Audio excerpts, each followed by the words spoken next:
रामनिवास रावत के मंत्री बनने की अटकलें लग रही थी, शपथ ले ली उन्होंने। क्या कांग्रेस को कोई डर सता रहा है कि इससे बाकी के लोगों पर असर पड़ेगा, और भी लोग जा सकते हैं? और रामनिवास रावत के मंत्री बनने से मध्य प्रदेश की सियासत पर क्या असर पड़ेगा? बीजेपी को कितना फायदा होगा? देखिए, जो फायदा होना था ब्रजेश जी, हमने देख लिया ग्वालियर चंबल में बीजेपी को हो ही गया है। जिन सीटों पर लग रहा था कि हार सकती है पार्टी पहली बार, वहाँ भी पार्टी ने जीत हासिल की और 50,000 से ऊपर की बात की। और जो नैतिकता की बात हो रही थी, तो सवाल ये उठना पूछा जाना चाहिए ना कि 2013 में संजय शर्मा तेंदुखेड़ा से किसके टिकट पर जीते थे और किसके खिलाफ लड़े थे, और 2018 में किस पार्टी में शामिल हो गए थे। नीटू सिकरवार 2018 में किस पार्टी से विधायक बने थे, किसके खिलाफ लड़े थे, और 2024 का लोकसभा चुनाव किस पार्टी से किसके खिलाफ लड़ा था।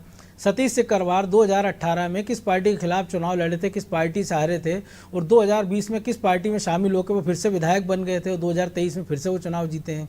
उनकी पत्नी 2000 ऐसे तो बहुत सारे है ना। तो जो नैतिकता की बात हो रही है, जो सबसे बड़ी बात है कि अगर आपका 6 बार का विधायक जो 37 साल जो कांग्रेस में है, कांग्रेस का जो कार्यकारी अध्यक्ष रहा था अभी अब से कुछ समय पहले तक, कुछ माह पहले तक, उसी जीतू पटवारी के साथ जो कांग्रेस के प्रदेश अध्यक्ष हैं, वैसा अब क्या हो गया है कि कांग्रेस 37 साल तक ये नहीं पहचान पाई कि उनके बीच एक ऐसा आदमी काम कर रहा है जो 6 बार विधायक रह लिया है, दिग्विजय सिंह सरकार में मंत्री रह लिया, यूथ कांग्रेस में रहा है, मंडल स्तर से जिसने काम किया है, और वो बिकाऊ हैगा। सुरेश पचौरी अगर 40 साल बाद कांग्रेस छोड़ रहे हैं तो वो बिकाऊ है। ये क्या कांग्रेस के लोगों को नहीं पता था कि जो लगातार उनको राज्यसभा भेजने का जिनका रिकॉर्ड बना दिया गया, जो लगातार पार्टी जिनको लोकसभा विधानसभा का टिकट देते रही, ऐसी एक लंबी फहरिस्त है। तो सवाल सबसे बड़ा ये है कि यही दरबदल हम विधानसभा चुनाव के समय देख रहे थे कि बीजेपी के तमाम सारे लोग कांग्रेस में जा रहे थे। तब तो नहीं कहा गया, तब तो कहा गया था कि अंतरात्मा की आवाज़ पे कांग्रेस की विचारधारा से प्रेरित होकर जा रहे हैं। दीपक जोशी सबसे बड़ा उदाहरण है कि जब उनको टिकट नहीं मिलता कांग्रेस में चले जाते हैं, कांग्रेस से बीजेपी में वापस आने लगते हैं, लेकिन एंड टाइम पे एंट्री रुक जाती है, वो फिर कांग्रेस में चले जाते हैं और कांग्रेस उनसे प्रचार करवा रही है। तो उसके कार्यकर्ताओं को वो क्या मैसेज दे रहे हैं कि कैसे लोगों को साथ वो भरोसा कर रहे हैं। तो सवाल ये है कि दोनों दलों के साथ फिट बैठता कि अगर जो आपकी विचारधारा के लोग हैं वो तो दरी बिछाते घूम रहे हैं। सुरेंद्र शर्मा जी देख लो, कब से प्रत्याशी की टिकट मांग रहे हैं शिवपुरी से, लेकिन जो आयातित लोग हैं उनको टिकट मिल रहा, मंत्री पद बन रहा है, मंत्री पद से हार रहे, विधायक हार जाते हैं तो निगम मंडल में एडजस्ट कर दिया जाता है, लेकिन जो कार्यकर्ता है वो कार्यकर्ता बना हुआ है। ये दोनों दल की विडंबना है, दोनों दलों की यही हालत है। लेकिन फिरोज जी, आत्ममंथन क्यों नहीं करती कांग्रेस कि 30 साल 40 साल पुराने नेता जा रहे हैं? या आप गलत घोड़ों पर दाव लगा रहे थे, अब बिकाऊ हो गए? सवाल ये है ना, सवाल ये है कि बहुत से लोग हैं 30-40 साल पुराने और वो रहे पार्टी में। अब जिसको बुढ़ापे में भी अब उसको ये है कि बासी कड़ी में उबाल आ जाए, और बुढ़ापे में उनको ये है कि मैं अब पार्टी छोड़ूंगा, तो छोड़ लीजिए आप। हमने तो सब दिया ना उनको, क्या नहीं तो जवान थे ना फिरोज भाई।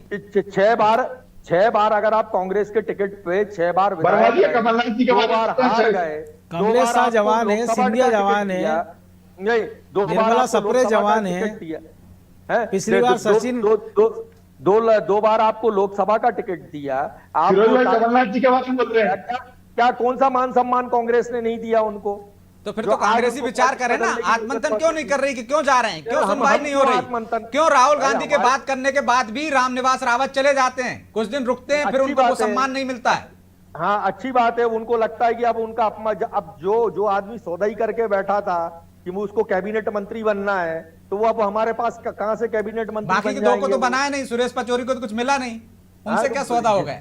मतलब जो चला गया नहीं, बहुतों के घर ईडी आई है, गलती से नहीं गया, हमने आपको ये नहीं पता बहुतों के घर ईडी आई है, आपको ये भी नहीं पता होगा, हम बता दे रहे हैं। उनके घर ईडी आई थी, इससे पहले सचिन बिरला के घर ईडी आई थी। तो आपके विधायक ऐसा करते क्या जो ईडी आ जाती उनकी बार?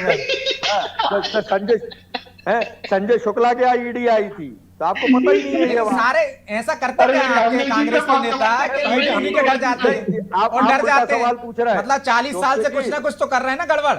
नहीं, चौकसे जी आप उल्टा सवाल पूछ रहे हैं। सवाल आपको मुख्यमंत्री से पूछना चाहिए कि 164 विधायक होने के बाद भी, आपके पास इतने सीनियर नेता होने के बाद भी, अरे पर फिरोज भाई कांग्रेस से पुराने एक मिनट 15 होने के बाद भी आपको कांग्रेस में विधायक को मंत्री बनाना पड़ रहा है, इतनी बुरी आप। लेकिन फिरोज जी आपके तो 114 थे ना, पूरी सरकार थी, फिर भी चले गए थे 22।